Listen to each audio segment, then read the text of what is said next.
Quit India ఉద్యమం స్వాతంత్ర సమరంలో బ్రిటిష్ పాలనకు వ్యతిరేకంగా దేశ ప్రజలను ఏకం చేసినట్లే నేడు కార్మికులు, రైతులు, వ్యవసాయ కార్మికుల హక్కుల పరిరక్షణ కోసం కేంద్ర కార్మిక సంఘాలు, రైతు సంఘాలు, వ్యవసాయ కార్మిక సంఘాలు ఆగస్టు 10న దేశవ్యాప్తంగా నిర్వహిస్తున్న జైలు భరో కార్యక్రమాన్ని ఆర్డీఓ ఆఫీస్ ముట్టడిని విజయవంతం చేయాలని కార్మిక, రైతు సంఘాల నాయకులు పిలుపునిచ్చారు. సిఐటియు జిల్లా అధ్యక్షులు ఎస్ జయచంద్ర అధ్యక్షతన జరిగిన రౌండ్ టేబుల్ సమావేశంలో సిఐటియు జిల్లా ప్రధాన కార్యదర్శి పి సుబ్రహ్మణ్యం, రైతు సంఘం జిల్లా అధ్యక్షుడు ఏ పుల్లయ్య, రైతు సంఘం జిల్లా ప్రధాన కార్యదర్శి పి హేమలత, ఐఎన్టీయూసీ రాయలసీమ జిల్లా అధ్యక్షుడు రత్నకుమార్, ఏఐటీయూసీ నగర అధ్యక్షుడు శివ తదితరులు పాల్గొన్నారు. వక్తలు మాట్లాడుతూ కార్మిక హక్కులను బలహీనపరిచే విధానాలను ఉపసంహరించుకోవాలని, ప్రభుత్వ రంగ సంస్థల ప్రైవేటీకరణను నిలిపివేయాలని, కాంట్రాక్ట్ అవుట్సోర్సింగ్ విధానాలు స్వస్తి పలికి శాశ్వత ఉద్యోగాలు కల్పించాలని, కార్మికులకు గౌరవప్రదమైన కనీస వేతనం, సామాజిక భద్రత హక్కులను అమలు చేయాలని డిమాండ్ చేశారు. అలాగే రైతులకు చట్టబద్ధమైన కనీస మద్దతు ధరకు హామీ ఇవ్వాలని, వ్యవసాయ కార్మికులకు ఉపాధి సంక్షేమ పథకాలు విస్తరించాలని, నిత్యావసర వస్తువుల ధరలను అదుపులో ఉంచాలని కేంద్ర ప్రభుత్వాన్ని కోరారు. ఆగస్టు 10న నిర్వహించే జైలు భరో కార్యక్రమంలో కార్మికులు, రైతులు, వ్యవసాయ కార్మికులు, ఉద్యోగులు, యువజనులు, మహిళలు, ప్రజాస్వామ్యవాదులు పెద్ద సంఖ్యలో పాల్గొని విజయవంతం చేయాలని వారు విజ్ఞప్తి చేశారు. ఈ సమావేశంలో సిఐటియు నగర అధ్యక్షురాలు పి బుజ్జి, ఆప్కాస్ రాష్ట్ర అధ్యక్షుడు చిన్నబాబు, ఏఐటీయూసీ నాయకురాలు ప్రమేళ, సిఐటియు నాయకులు పాదసాది రెడ్డి, పరశురాం, భాస్కర్, రమేష్, మహేష్, హర్నాథ్ రెడ్డి తదితరులు పాల్గొన్నారు.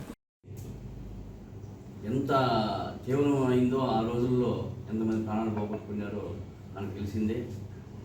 అదే విధంతో మనం కూడా ఈ క్విట్ ఇండియా ఉద్యమం అంటే దానికి తగ్గకుండా మనం చేయాలా. రైతులైతేనేమి, కార్మికులైతేనేమి, ఇతరులైతేనేమి అందరూ కూడా ఈ మోడీ గవర్నమెంట్లో చాలా ఇబ్బంది పాలవుతున్నారు. ముఖ్యంగా చెప్పాలంటే ఒక రైతు ఏదైనా ప్రతిఫలమైన లోన్ తీసుకొని అది సక్రమంగా కట్టలేకపోతే అది ఇంటిపైకి దాడి చేయడము, ఇది చేయడం చేస్తున్నారు. అదే విజయ మాల్యా కావచ్చు, లేకపోతే నీరజ్ మోడీ కావచ్చు, ఎంతోమంది వేలు కొట్టేసి ఇతర దేశాల్లో లక్షల కోట్లలో ఇచ్చేసి వాళ్ళకు మళ్ళీ రుణమాఫీ కూడా చేశారు. రుణమాఫీ కూడా చేశారు. కానీ ఒక రైతు 50,000 లోన్ తీసుకొని 2 గంటలు కట్టకపోతే అతన్ని జప్తు చేయడము, నోటీస్ ఇవ్వడము, అవమానకరంగా అతన్ని అవమానపడడం జరుగుతూ ఉంది. ఇవన్నీ కూడా కార్మిక చట్టాలు అయితేనేమి, నేను కూడా ఆర్టీసీలో పనిచేసినాను. నేను 40 ఏళ్ళు పనిచేసి మేము ఒక జాగారం చేయడం, అదంతా మేల్కొని మన నిరసన తెలియజేయాలంటే ఇంతకాలంగా జరుగుతూ వచ్చింది. ఇప్పుడు దానికి కొనసాగింపుగా జైలు భరో అనేది పిలిపించారు. ఆ పరిస్థితులు ఎట్లా ఉందంటే, నేనైతే కొద్దిగా మా ఇంట్లో కానీ ఎక్కడ చుట్టుపక్కల ఇంత చెప్పే బదులుగా సింపుల్గా ఒక మాట, మన కష్టాన్ని ఒక 1000 రూపాయల సంపాదన రావాల్సిన వ్యక్తికి ఈరోజు 300, 250, 300, 350 రూపాయలు ప్రతి ఒక్కరికి. అది కింద స్థాయి నుంచి ఒక స్థాయి వరకు, ఒక సూపరింటెండెంట్ వరకు, అంటే కార్మికుడికి కూడా కిందే వ్యవసాయ కార్మికుడు మొదలుకొని ఇక్కడ పనిచేస్తారు. అదేవిధంగా అంటే ఇదంతా శ్రమ దోపిడీ జరుగుతుంది. ఇదంతా ఎక్కడికి పోతే కార్పొరేట్లు లూటీ చేస్తారు. దానికి వాళ్ళకి లూటీ చేసి పెట్టేదానికి ఎవరున్నారు? ఈ ప్రభుత్వ యంత్రాంగం వాళ్ళకి సన్నిహితంగా ఉండి వాళ్ళకి లూటీ చేసి పెడతాం. ఈ రకంగా ఇంత దోపిడీ చేస్తే మన బతుకు తిరుగు ఎట్లా? శ్రమ దోపిడీ, ఈ శ్రమ మార్కెట్ దోచుకుని మరీ చేస్తున్నాం రైతులు. నాకు తెలిసి కూడా నా చిన్నతనంలో మా తాతగారి ఇంట్లో 20 మూటలు 30 మూటలు బియ్యము, పప్పులు, ఉప్పులు అన్నీ కూడా స్టాక్ ఉండేవి. ఆ రోజుల్లో ఇంత ఇబ్బందులు కూడా ఉండేవి కాదు. అయితే మారుతున్న కాలానికి అనుగుణంగా కార్పొరేట్ శక్తులు, కార్పొరేట్ కంపెనీలు అన్నీ కూడా భారతదేశంలో ఏదో ఒక విధంగా దోపిడీ చేయాలని స్వతంత్రం వచ్చిన తర్వాత కొంతమంది పెట్టుబడిదారులు మనకి కొత్త అలవాట్లు చేయించి వ్యాపారాలు దింపి ఉద్యోగాల ముసుగులో కార్మికులను దోచుకోవడం ప్రారంభించిన తర్వాత మనం ఆ మాయలో పడి మనమంతా కూడా ఈరోజు ఎక్కువ వ్యవసాయాన్ని వదిలి పట్టణ ప్రాంతాల్లో వచ్చి ఈరోజు జీవిస్తాను. అయితే ఏదైతే భారతదేశానికి ఎన్నెముకగా ఉన్న వ్యవసాయ రంగం ఉందో ఈ రంగాన్ని పూర్తిగా కూడా దెబ్బతీసి అన్నీ కూడా విదేశాలను ఇంకా దిగుమతులు చేసుకుంటూ మన మూలాధారమైన వ్యవసాయ రంగాన్ని ఈరోజు కార్పొరేట్ శక్తులు క్యాప్ చేసుకుంటూ ఈ దేశంలో ఉన్న ప్రజానికాన్ని మనల్ని కూడా ఎంతో కార్పొరేట్ సంస్థలందరినీ కూడా బయటకు తరిమే పని చేయాలని చెప్పి మనం పిలిపిస్తున్నాం. దీంట్లో కార్మికులు ఇబ్బందులు పడుతున్నారు, రైతులు ఇబ్బందులు పడుతున్నారు. అసలు రైతులైతే వ్యవసాయానికి పూర్తిగా వాడు ఏ పద్ధతిలో అయితే PPP అన్నాడు అది కూడా లేదు. ఇప్పుడు పూర్తిగా వ్యవసాయం మానేసి కూలీకి వెళ్ళే పరిస్థితికి రైతులు వచ్చేసారు. ఇక్కడ నేండ్రగుంట పక్కనే చిన్న గ్రామంలోకి నేను వెళ్ళా, చాలా చిన్న గ్రామం. ఆ ఊర్లోకి పోతే ఏమ్మా రైతు సంఘం పెడదాం, ఏం అవసరం లేదమ్మా, ఇక్కడ రైతే లేడు అని. అదేంది ఏం పని చేస్తారు అంటే భూములు లేవంటే భూములు ఉన్నాయి కానీ వ్యవసాయం మాత్రం చేయడం లేదు. ఎందుకు అంటే ఒకే ఒక కుటుంబం చేస్తూ ఉంది. వాళ్ళు మిరప, ఉల్లి, వెల్లుల్లి అన్నీ మేము పండించుకుంటాం. మిగతా వాళ్ళు ఎవరు పంట పెట్టరు, మేము మాత్రమే మా ఇంటికి కావాల్సిన ప్రతిదీ పండించుకుంటున్నాం. ఎవరు పంట పెట్టడం లేదు. ఎందుకంటే గిట్టుబాటు కాల. ఇక్కడ మేము మాకే పండించుకుంటున్నాం కాబట్టి తింటున్నాము. అమ్మడానికి పండిస్తే మాత్రం ఏమీ గిట్టుబాటు కాదు, కూలీలు పెడితే అసలే గిట్టుబాటు కాదు. మేము ఇంటికి కొంచెం కొంచెం కొంచెం కొంచెం అన్నీ చేసుకుంటున్నాం. అంటే పరిస్థితి ఎట్టుంది అంటే కూలీకి గిట్టుబాటు కాకుండా వ్యవసాయం నుంచి రైతు దూరం అయిపోతున్నాడు. ఈ క్రమంలో ఏం చేస్తారు, మీరు భూములు ఖాళీగా ఉన్నాయి కదా, మనోడు వస్తాడు వాడికి ఇవ్వండి, ఆయన మీకు ఎంత కొంత ఇస్తాడు అని చెప్పడం కోసం ఈరోజు రైతు పండించే ఏ పంటకైనా గిట్టుబాటు ధర లేకుండా చేసేసి పూర్తిగా రైతుని భూమి నుంచి దూరం చేసే పని చేస్తున్నారు. అంతేకాకుండా ఎక్కడైనా ఉంటే ఆ ప్రాజెక్టు ఈ ప్రాజెక్టు అని తీసుకొని వచ్చి మొత్తం ఊర్లో ఎల్లగొట్టేసి ఒక సందర్భంలో గుజరాత్లో ఒక పట్టణం తయారు చేస్తున్నారు. ప్రపంచంలో ఎక్కడ లేని విధంగా అక్కడే అన్ని దొరికేటట్టుగా పెద్ద ఇది చేస్తున్నారు. భయంకరంగా ఎంత చక్కగా ఉంటుందంటే అంత ఇదిగా చేస్తున్నాడు. మొత్తం వాడు మొత్తం భారతదేశం అంతా అమ్మేస్తాడు, వాడిని మటుకు పెట్టుకుంటాడు. ఖచ్చితంగా జరగబోయేది. మీకు తెలుసా లేదు, ఒకసారి గతంలో వీళ్ళు ఇప్పుడు చెప్తున్నారు మేరా దేశ్ మేరా భారత్ మాతృక జై, ఆ మాతృక జై, ఈ మాతృక జై అంటుంటారు. వీళ్ళు అసలు ఏనాడు కూడా స్వాతంత్ర పోరాటంలో ఎప్పుడు కూడా పాల్గొనేట్టు ఎక్కడ దాఖలాలు లేవు. కేవలము బ్రిటిష్ వాళ్ళకు బ్రోకర్లుగా పనిచేసి వాళ్ళ దగ్గర డబ్బులు తీసుకొని ఎవరెవరు ఉద్యమాలు చేస్తుంటే సైడ్గా వాళ్ళని నాశనం చేసినటువంటి మహానుభావులు వీళ్ళు. అది మర్చిపోయారు. అన్నిటికన్నా ముఖ్యంగా ఏంటంటే ఈరోజు మహాత్మా గాంధీ గారిని మన దౌర్భాగ్యం ఏంటంటే మనం చేసుకున్న దురదృష్టం ఏంటంటే మహాత్మా గాంధీ గారు చంపినటువంటి ఫోటోకి ఆడబెట్టి ఇక్కడ వచ్చి మళ్ళీ గాడ్సే వాడిని తీసుకొచ్చి పెట్టి ఈ కొజ్జ ఈడు మోడీ గారు ఆడ దండం వేస్తాడు, ఈడు దండం వేస్తాడు, ఉన్నట్టు దండ ఇది మాల్ వేస్తుంటాడు.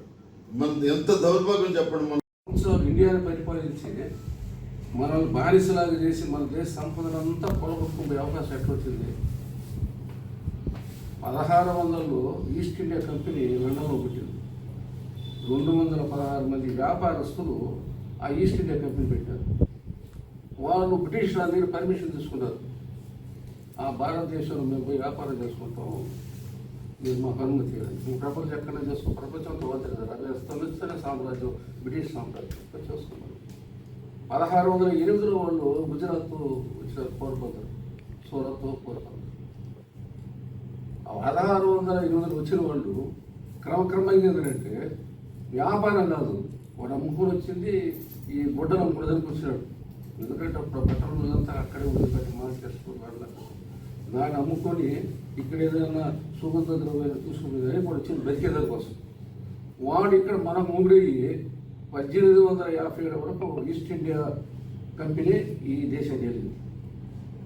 1857 తర్వాత బ్రిటిషు రాని మీ పరిపాలన కొద్దు, అక్కడ చాలా అతలాకుతలు ఉంది భారతదేశం, నేను పరిపాలిస్తాను అనిపిస్తుంది.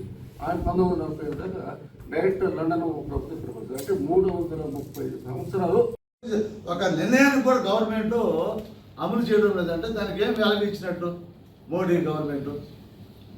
పైగా 4 లేబర్ కోడ్లు తీసుకొని వచ్చి మొత్తం 34 చట్టాలు కంపెనీలకు అనుకూలంగా మార్చేస్తారా? చంద్రబాబు నాయుడు 8 గంటల పని విధానం 12 గంటల పని విధానం చేస్తాడా? ఎప్పుడో జరిగింది అమెరికా చికాగో నగరంలో 8 గంటల పని దినం కోసం. ఆ రోజు ప్రపంచవ్యాప్తంగా పోరాడి సాధించుకున్నటువంటి 8 గంటల పని విధానాన్ని నాశనం చేసి ఈ మోడీ చంద్రబాబు నాయుడు 12 గంటలు పెడితే ఇప్పుడు కాళహస్తి నుంచి శ్రీ సిటీకి పోవాలంటే 2 గంటల ముందు బయలుదేరాలి, 4 గంటలు పోవాలి. మళ్ళీ 6 గంటలు దిగితే 8 గంటలకు ఇంటికి రావాలా. మళ్ళీ 4 గంటలకు పోవాలంటే ఇంకో వాళ్ళు ఏడ నిద్రపోవాలా, ఏడ వంట చేసుకోవాలా, బిడ్డలు ఏడ చూసుకోవాలా, భర్తతో ఏడ గడపాలా, అసలు లేదు. కాబట్టి వెట్టి శాఖరి మోడీ పాలనలో కార్మిక వర్గం అభివృద్ధి చేస్తుంది. రైతులు అదేవిధంగా మొత్తం ఆత్మహత్యలు చేసుకుంటున్నారు, వ్యవసాయం మానేస్తున్నారు. ఇప్పుడు నూతన దిగుమతులకు సంబంధించి మోడీ అమెరికాతో చేస్తారు. కార్పొరేట్ల దాడి అనేటువంటిది వ్యవసాయం మీద, రైతుల మీద, వ్యవసాయ కూలీల మీద, కార్మిక వర్గం మీద దాడి పెరిగింది. అణిసివేసేటువంటి ధోరణి ప్రభుత్వం అనుసరిస్తోంది. దీనికి వ్యతిరేకంగా అన్ని సంఘాలు కలిపి, కార్మిక సంఘాలు, అదేవిధంగా రైతు, వ్యవసాయ కూలీ, కౌలు రైతులు మొత్తం దేశవ్యాప్తంగా ఉద్యమాన్ని తీసుకురావడం అనేటువంటి ఒక మంచి పరిణామం అని చెప్పి అనుకుంటాను. ఇది వామపక్షకు సంబంధించినటువంటి అన్ని సంఘాలు కలిపి చేస్తున్నటువంటి ఉద్యమం దేశవ్యాప్తంగా. మననే చూసాం, జంతర్ మంతర్లో 67 రోజుల పాటు సాగినటువంటి విద్యార్థి ఉద్యమం అనేటువంటిది నరేంద్ర మోడీకి నిద్ర లేకుండా చేసింది. ఇంకా ఆ ఉద్యమానికి దిగొచ్చి మంత్రిని రాజీనామా చేస్తున్నామని చెప్పి ప్రకటన చేయాల్సి వచ్చింది.